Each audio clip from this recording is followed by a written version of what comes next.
So just one ult for Yue. Yeah. It's go big or go home. Eternal Guard. Interestingly enough, that's the lineup of AP BREN. It's go big or go home. Get your pickoffs around the Jawhead and the Vexana combo, or nothing at all. While the Edith means that Aurora has more than one tool for a longer engaged team fight. Again, that's always one of the strengths of an Edith. If you don't handle her well, surprise, your team fight will get turned around in front of you because of a full stack Edith Primal Wrath. And we have seen the last Raider, Demonkite, do amazing things with a Nolan. And with the help of the MVP of Game 2, Reneja and the Gatot, we can expect great things. So, one more look at these drafts and, of course, the index. Aurora's down again. Once more, is this the numbers on the Harith just pumping everything up? I feel like it, yeah. Although... they do also have the CC with them. yeah, but like, if it were just sustained and all that, you'd give it to Aurora, but like the early to mid damage department would probably favor AP BREN. It all comes down to this, ladies and gentlemen. One last game for the night. Who's going to take the dub? A reverse sweep by Aurora, or will AP BREN finally reintroduce themselves in the big leagues? Oh, Chovskirt poke down to half HP, and as we're seeing it right now, Kekedot's just helping James Pax really farm fast. There's a lot of crowd control also, though, on the side of AP BREN. But in terms of their damage, it's very dependent on the Vexana and the Harith together. But if they can change their crowd controls at the right time, it might actually be very, very annoying for Demonkite and Reneji to deal with. But again, just looking at the fact that there's a Granger and an Edith on the other side for Aurora, it's tough for AP BREN. This is a more demanding lineup for them to pull off. Yep, for AP BREN, it's easy to, well, it's easy for Aurora to build defensive items. Like, mainly magic to start. And then you start dealing with the problem of physical when AP BREN is a farm in. So, you see it here, Kekedot waiting to catch Edward off guard, and even James Pax comes to the party. Oh, I wonder if Abu Jingjing knows. You don't have any information onto Kekedot and James Pax. They only saw Chovskirt in the middle lane, so fortunately for Aurora, there aren't any pickoffs just yet. Both teams are just so careful. Oh no, wait, I take it back. That was a close call for Edward. He nearly got taken out, and that's the, wow, revitalize. All right, no, this makes sense. He needs to get level 4, get some wave in mid, and then hits the regenerate, so he'll be part of the turtle take. Oh, all this while, oh lord, look at this. The last Raider doing Raider things. He's gonna steal the orange. Yep, that's an orange buff gone, and I think that's Aurora also showing that they're confident that they're gonna take this turtle. Good thing Shizo's gonna be checking the orange buff, and they'll get the read. Oh, does he get it? Yeah, I think he did secure, and then the turtle will eventually still go to AP BREN. So yeah, Demonkite's early rotation and anticipation of the turtle going sideways for them scored them at least something on the map. Yeah, and you see Aurora actually really respecting what we talked about, the sheer crowd control burst damage combo of AP BREN at this point in the game, that they're willing to give up the first turtle even though they have an Edith who was level 4 in time at that scenario. They're playing it safe, and it might be just like in game number 1, waiting for a turtle 2, turtle 3 scenario where they pop off and just take over the game. Yep, they've been doing this for multiple times now. It's just that they're waiting for that turtle wherein they're already equipped to fight back or really commit to an engage against AP BREN. But look at Kekedot so far. He's been very patient. I haven't seen much ejector plays coming in from him just yet. It seems like they don't get to find the right targets. Patience is a virtue for Kekedot. Something to note, folks, in case you're wondering, that is the new MPL skin on Edith. Just came out, so grab it now in case you're wondering, where's this purple skin from? That's what Edward's rocking. About 45 seconds until the turtle spawns. Second one of the game, lower quarter. Demonkite just farming around. It's happening, Mom, it's happening. It's a Filipino game. No kills just yet. Yeah. Let's see if eventually we'll find K-Dot drop a Grammy Award-winning set and pickoff. But even so, Aurora has the right response again with the Eternal Guard on the hands of Yue.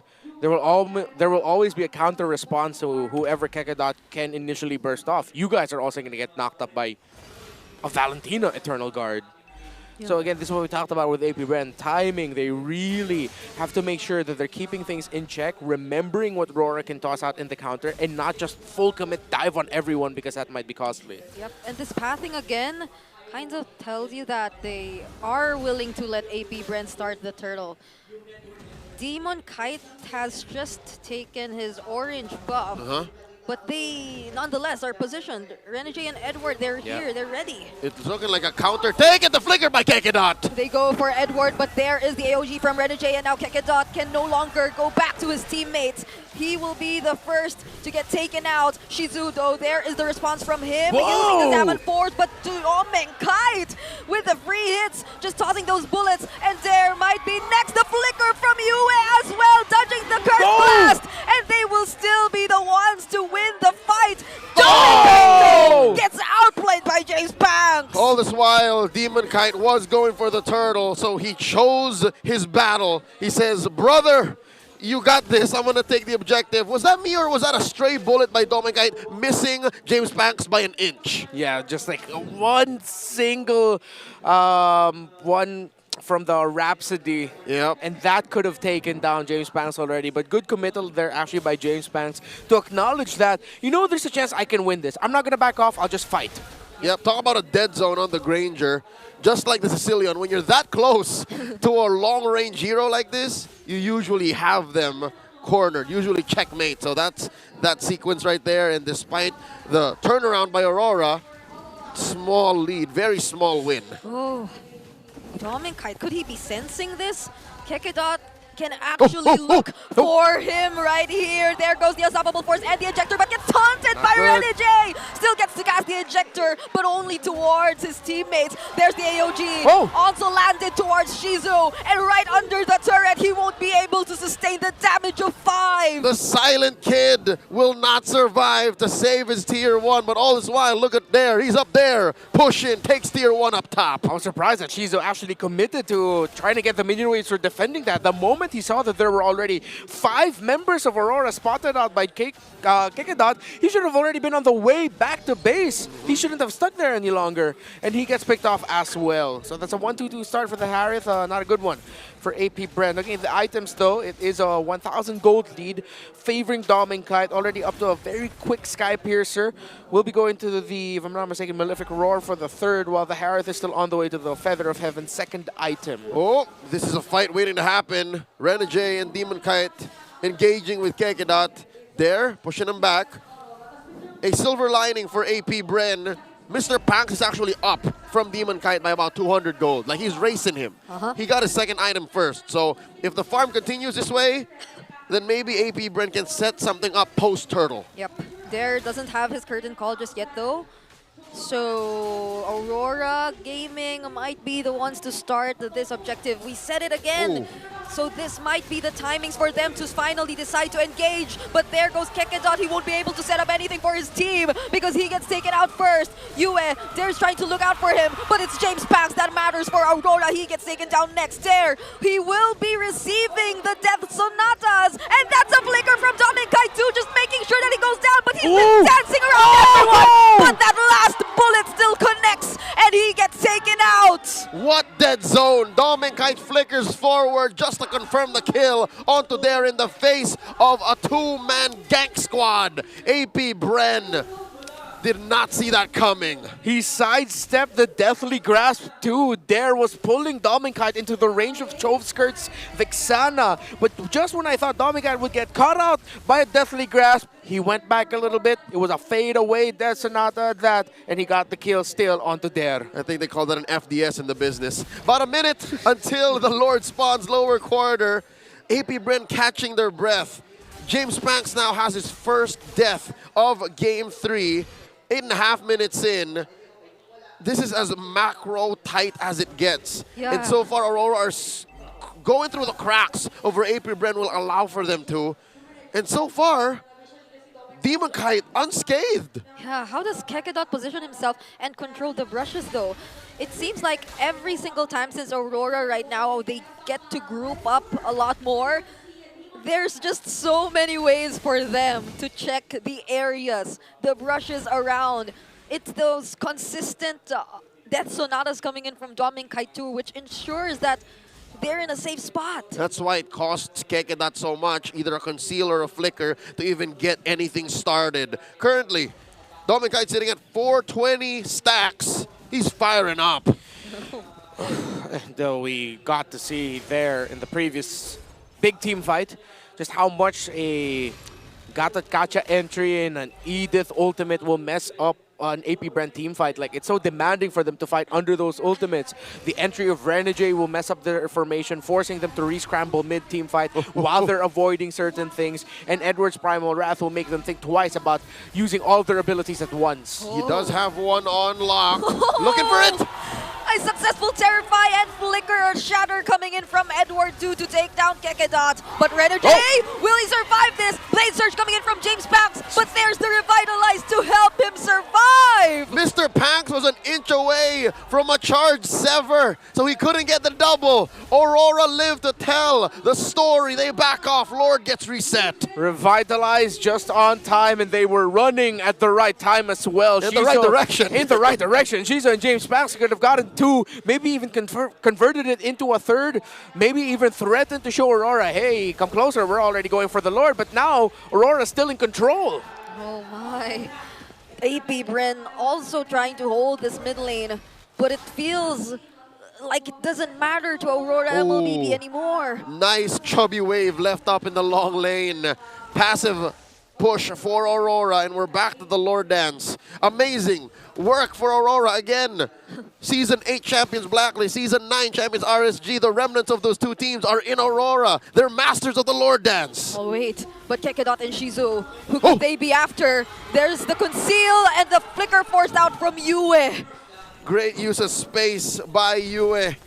Baiting himself, using his body as quarry for AP BREN. And now the Lord Dance continues! Kekedat goes in and there's a Terrify, but Edward won't be able to use the Primal Wrath. Shizu dancing there, Kekedat will be the train, and there on the back lines won't survive. Two will fall from Aurora, but Dare and Kekedat are gone from AP BREN. 2 for 2, lane for lane, but Aurora continue the onslaught, taking that mid lane. Oh, Demonkite! What? Going for James Pax in a successful solo kill! The anime fight, the man with a million moves fall at the hands of the last raider. And Aurora will be able to get what might just be the last Lord of the game, with a game-winning push potentially on the way already. The biggest problem, every time Kekedat sets, Renegade always jumps in with the Avatar of Guardian, and that provides so much space for Demonkite and Yue. The Hitman turned into the Hit Me Man. Great use of the kit, of the revitalized clutch for the rest of Aurora. They're looking at a 7,000 gold lead. A Lord pushing up top, and a bare base for AP BREN. Just inhibitors left after the next minute. They could potentially be a bit more confident to take on the next fight. Shizu has just picked up his Holy Crystal too, but they have to take into consideration the Lord. It's also marching up top. All right, if game 1 happens again, that same situation, then that'll leave a very sour taste in Aurora. And the rest of the Aurora's watching, because you already learned from that lesson. So they got to take this slow, got to be patient with the approach. Okay. Difference is you don't have a setup like a Badang for there. Oh, but that's Renegade? the Terrify used right onto Renegade. But He's just zoning. He's just yeah, zoning. he was just zoning. That was his main purpose, taking down an inhibitor turret away from AP BREN. So this is indeed Aurora being more disciplined in approach in maintaining this lead. Aurora using that Lord to its full advantage, as conservatively as you can get. There's another one spawning in a minute and a half. Massive gold difference across the board. Okay, James Banks going for Queen Swings.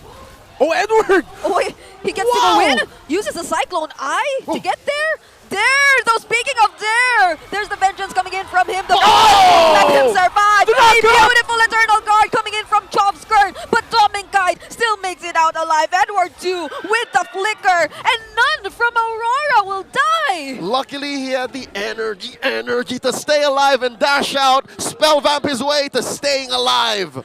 Demonkite, with the energy, was able to provide a gap between himself and danger. And now Aurora are knocking on the doors of AB Brand saying, I am the danger. Darren Kekedot still have 5 seconds before they get to respawn. And the rest of the members of AP BREN will handle the waves. And the danger now retreats. The danger takes to the rest of the map, keeps it red, freezes the waves, sets up for this next Lord spawning in the upper quarter. Look at the damage that the former Doming, now Demonkite, is dealing. Almost twice as much as Shizo, like, you know, 1.7 times? Yeah. That's rough, very rough for AP BREN. Again, it always seems like the Aurora is very ready for Shizo. The moment they see the Zaman Force laid down by the Harris, they just back off. Yeah, they just back off. They recalibrate. They don't fully retreat away from the fight, but they're just trying to stay away from the dashes, making Shizo think, am I actually going to dash into this? It'll be risky if I do. And Shizu just ends up being too far away from Aurora to actually hurt them. Now look at the placement of Shizo and Kekedot here. This is going to be an all-in, one last chance play. Okay. If I'm not mistaken, Demonkite also has the Winter Crown. So could they be looking for an opening or a play here? Oh, there is a little too deep. Rora spots him, forces him out of there, lets go of that river brush control, and all this while Kekedot and Shizo still keeping themselves scarce.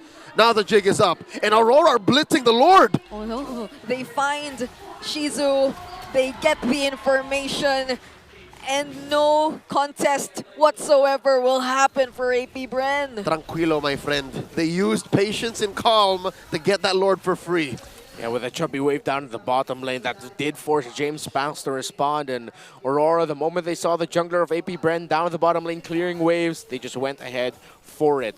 Divine Glaive already built up there for the Harith. So, again, the question isn't the damage, but can he actually get in the right spot to deal the damage? Because Demonkite has been making himself scarce. He's been utilizing the flicker very well to disengage away from Zaman Force and away from Shizo when he shows up in front of him. Not to mention the real threat. Unless Dare finds him first, Demonkite can hunt down Shizo. It doesn't work the same way anymore. It's not the same dynamics as the Joy hunting you down as a Harith. It's now a Nolan. Yeah.